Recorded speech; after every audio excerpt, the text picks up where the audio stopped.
We finished all of the shows that interested us for the winter 2026 anime season, so it's time to rank them. Starting with the dropped section. I noticed for winter that I was having a much harder time getting back into sequel seasons of shows, so that attributed to some of the things that we dropped. In a way, it also felt like some dropped shows were advertising themselves differently than what their execution of the idea was, and that happened more than normal this time. Or maybe it's just me having trouble with expectations. So the first show we're actually ranking is Jack of All Trades Party of None, and I think that if you're fine with overpowered main characters, this was actually really good, so I would put it in runner-up. The mid-season fight was pretty memorable. Yeah, it had some good moments and pretty fun characters. I think MF Ghost's third season wasn't as good as the previous seasons, but it was still pretty gripping, so it would probably be runner-up as well. Yeah, some of the races felt a little bit goofier than previous seasons, but it was still good fun races. A Gentle Noble's Vacation recommendation was actually really good for me, and I know that's just personally its best of the best, and then like from an unbiased perspective, it would obviously probably be less than that for other people, but it hit perfectly for me. I think In the Clear Moonlit Dusk was really good, but I do prefer the manga overall. I'm stuck between average and runner-up though.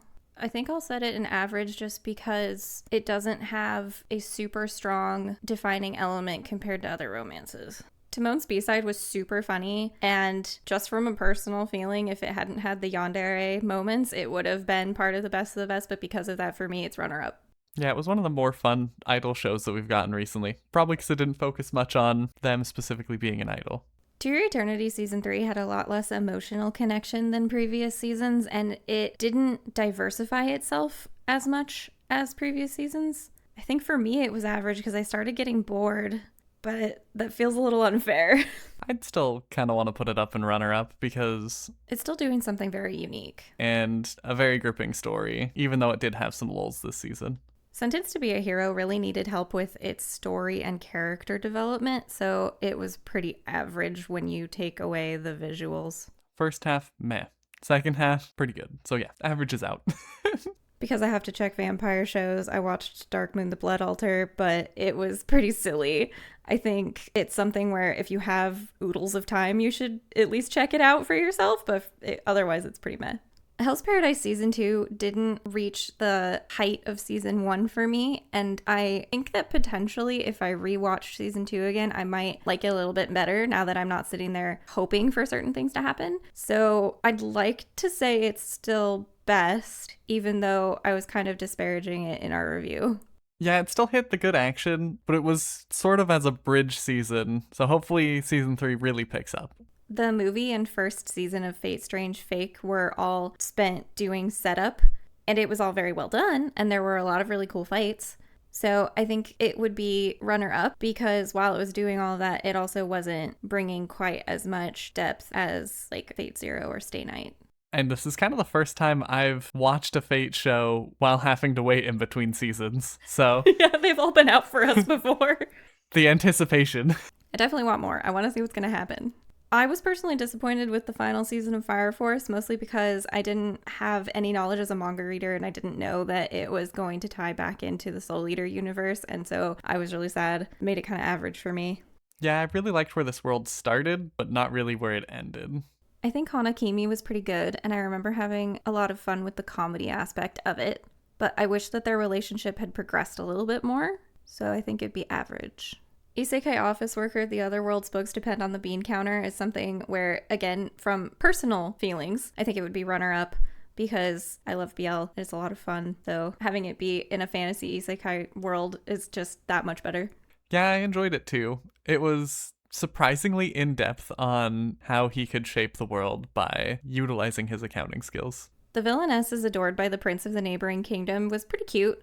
I just think overall it was another one where you wouldn't rush to go watch it or prioritize it. It would be if you just had a ton of time on your hands. So probably meh, which feels super mean. But Frieren Season 2 was still more of the same really great stuff. And it is really a show in a league of its own. So I'd still put it in best of the best. Yeah, I love seeing all the magic that they do, as well as the world that they've built around all the characters.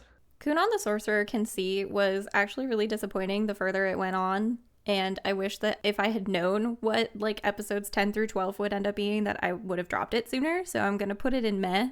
Yeah, it had a cool concept, but our main character was very grating.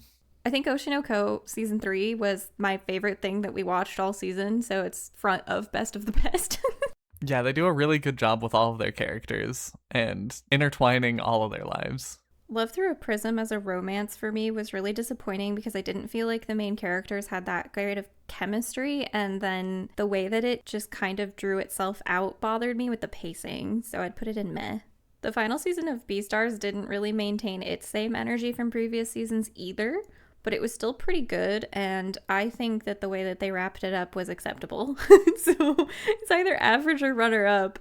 I'll say average just from a storytelling perspective, I think. So with everything sorted inside its own categories, we can go ahead and compare this final tier list with our previewing the season tier list from 3 months ago. And see how we did. How do you feel? Looking at what we thought we would feel about shows, I am technically pleasantly surprised by the 3 that we thought we would drop that we didn't. 2 of which we ended up liking quite a lot, being Gentle Noble's Vacation Recommendation and Hana-Kimi. However, we definitely thought we would like sequel seasons a lot more. They're all in runner-up, so that makes me sad. Trigun and Jujutsu Kaisen were the biggest flops of that. I'll clarify again that Jujutsu Kaisen was better for us personally when they were exercising the spirits instead of fighting each other. Also, might come back to it when part 2 is out and we can just watch the whole thing in one go, rather than trying to remember what happens between parts. Yeah, that's always a struggle. I hate losing the emotional connection to a show and the characters while waiting for more episodes to come out. Other than that, we did pretty good job with our best of the best predictions. We know what we like. I think the biggest flop of the new series was The Holy Grail of Eris. And that one definitely goes in the category of things that I thought marketed itself a certain way and then didn't execute it in that fashion. And that's why we ended up dropping it. As a whole, winter 2026 made me feel a little bit jaded, and I'm not sure what triggered that level of cynicism from me, but as always, take our reviews with a grain of salt because not every anime is going to please every person, and there's nothing wrong with that. I feel like the season as a whole did pretty good. There's a lot at the top, but there's also a lot at the bottom, so... We had a good amount of variety of genres and stuff this season, which was nice. So let us know what your favorite winter 2026 anime was in the comments. If you want to watch any of our individual reviews for a specific show, we'll have the playlist linked for this season in the description. And if you're having fun, please like and subscribe.